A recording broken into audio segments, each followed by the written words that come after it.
Hey, lovely. I want to ask you something, and I want you to be really honest with yourself when you answer it. Okay, you ready?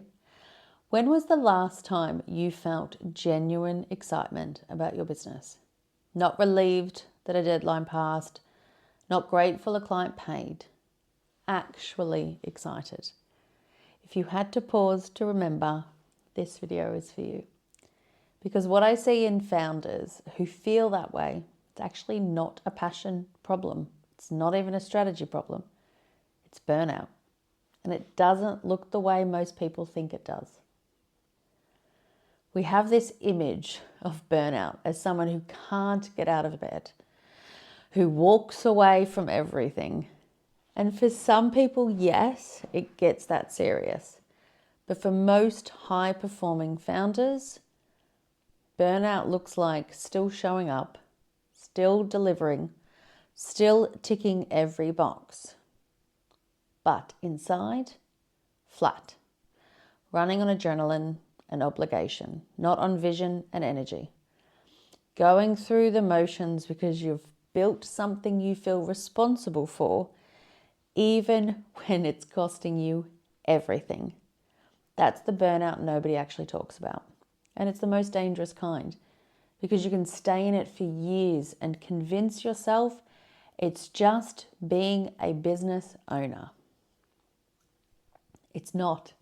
And today I'm going to walk you through the 3 stages of CEO burnout, why high achievers are the last to recognize it, and most importantly, what it looks like to lead again. From clarity, from safety, not from survival mode. Okay, so let's name the stages, because once you see which one you're in, the path forward becomes clear. Stage 1, the hustle stage. This is the one that gets glorified. You're busy, you're building, you're proud of how hard you work. The problem is, in this stage, your identity becomes fused with your output. Your worth equals productivity. You don't stop because stopping feels like failing. So you keep going and going. Stage 2, the depletion phase.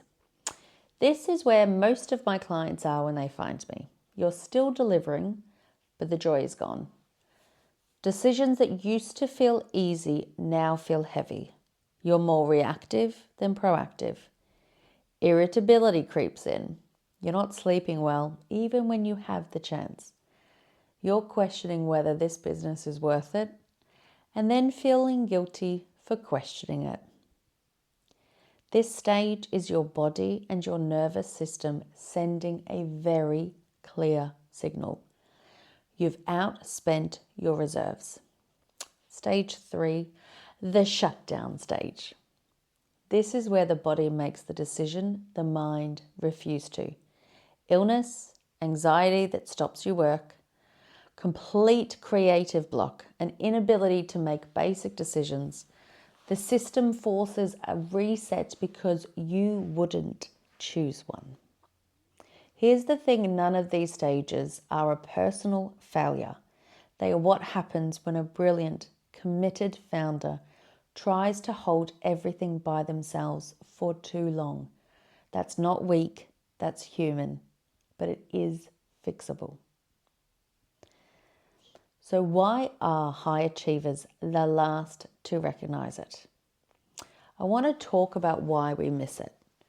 Because the same traits that made you successful as a founder are the exact traits that create burnout, well, that make burnout invisible to you until it's serious. You have a high threshold for discomfort. You've pushed through hard things your whole career. So when burnout starts whispering, you override it. Everyone feels like this. I just need to get through this quarter. It'll be better when. Your results originated. As long as the outposts are still happening, you tell yourself you're fine. But the outputs are running on fumes, and the cost to get them is growing every single week. and especially for for women founders, you have likely been rewarded your whole life for being capable, for handling it, for not complaining.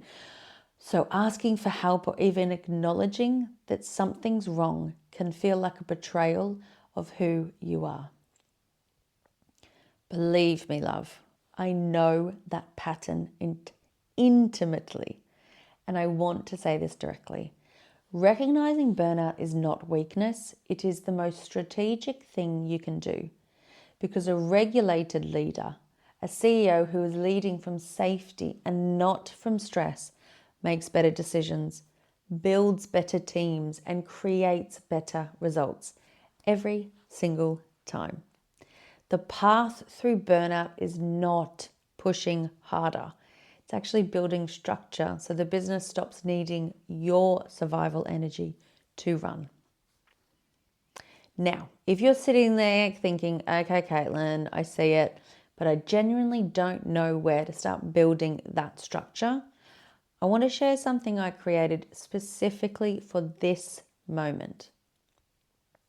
It's called the Calm CEO Map. It's only $17 US, and it's a guided framework that walks you through 6 key sections of your business, asking you very specific questions that help you both identify where the gaps are and shift how you're showing up in each area.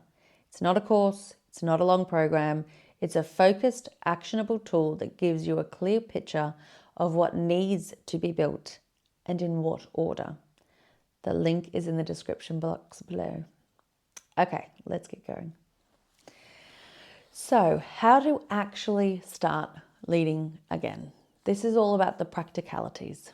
So, what does recovery actually look like? I'm not going to tell you to take a spa day, even if you want to.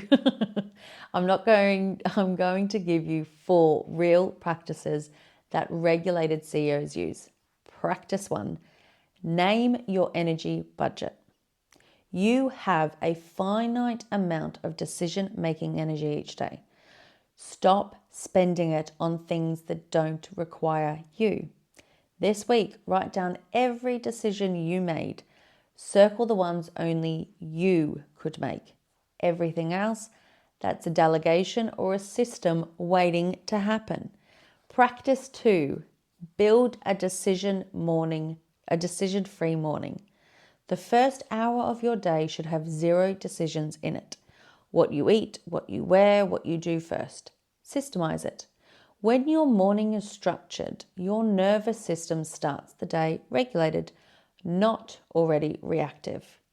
Practice 3, separate urgency from importance. Burnout lives in a world where everything feels urgent, but urgency is often manufactured by fear, by poor systems, or by habit. When something lands on your plate and you feel the spike of, I have to deal with this now, pause. Ask, does this actually need me today? More often than not, the answer is actually no. Practice 4, create 1 protected hour daily. 1 hour where you are not available, not to your team, not to your clients, not to your inbox. This is your strategic thinking hour. This is where the CEO, not the doer, gets to exist. It feels impossible at first, I can understand that. It becomes the most important hour in your week.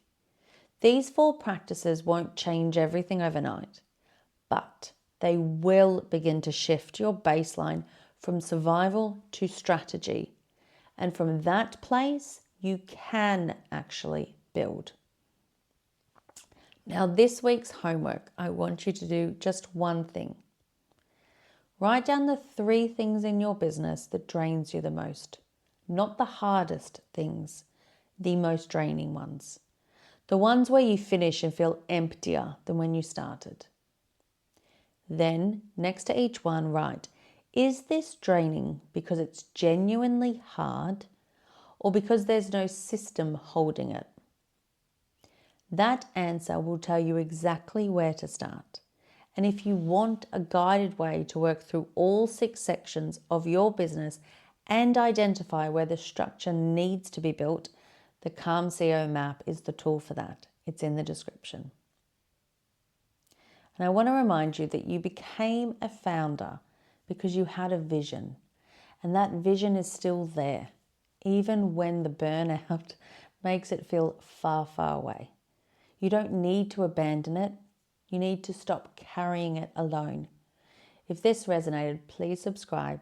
I put out new videos every week on building a business that is built for your life, not at the cost of it.